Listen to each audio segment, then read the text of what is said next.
What is going on, blessed people? My name is Lay Chris, or you can call me Chris. So, another day, another budol. Hi everyone! Today's video is, i-share ko sa inyo na purchase natin sa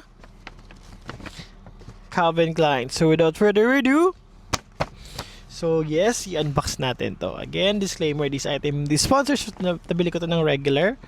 Ayan. So, let's unbox this. Ayan. So, gusto ko lang mag-shoutout to Joshua Rivera. Ayan, Josh, nakita ko na talaga yung mic ko. Ayan. Kasi sabi niya kasi, meron ka namang mic, di ba? Ba't di mo ginagamit? So, again, a big shoutout to Josh. Nahanap ko na siya actually. Ayan. So, mag-unbox tayo. Ayan.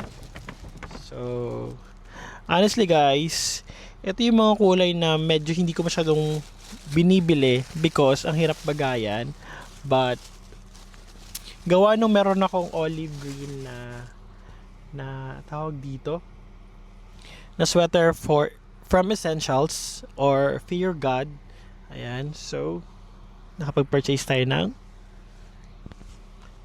pants from CK. Ayan, so let's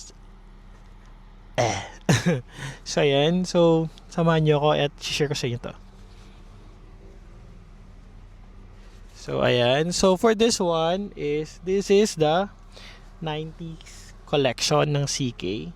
For the price is, ayan siya, CK is CK, alam nyo naman. So for size reference, ayan, so I'm 5'11", nasa 80 kilos ako ngayon.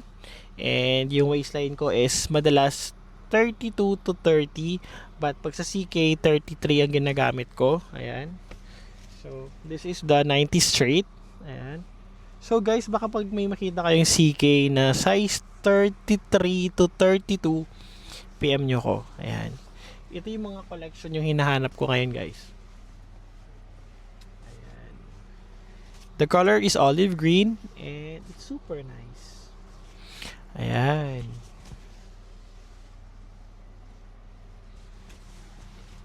Honestly guys, susutin ko na dapat during sa kasal ni Chinmay. Supposedly, ko siya nasuot, it's because naisip ko yung Louis Vuitton na lang dapat yung suotin ko kasi para matchy kami ni Patrick. Kasi si Patrick naman is si office mate ko and ayun, mint green kasi yung suot niya and then sa akin is olive green. So I choose the color na pasok sa pastel palette. So nag Louis Vuitton ako for that wedding. Ayan, and wedding nila kanina lang Ayan. So ayan, nabili ko and it's super nice. So gaya ng sinasabi ko, huwag magtipid, magsipag, enjoy shopping everyone. Bye.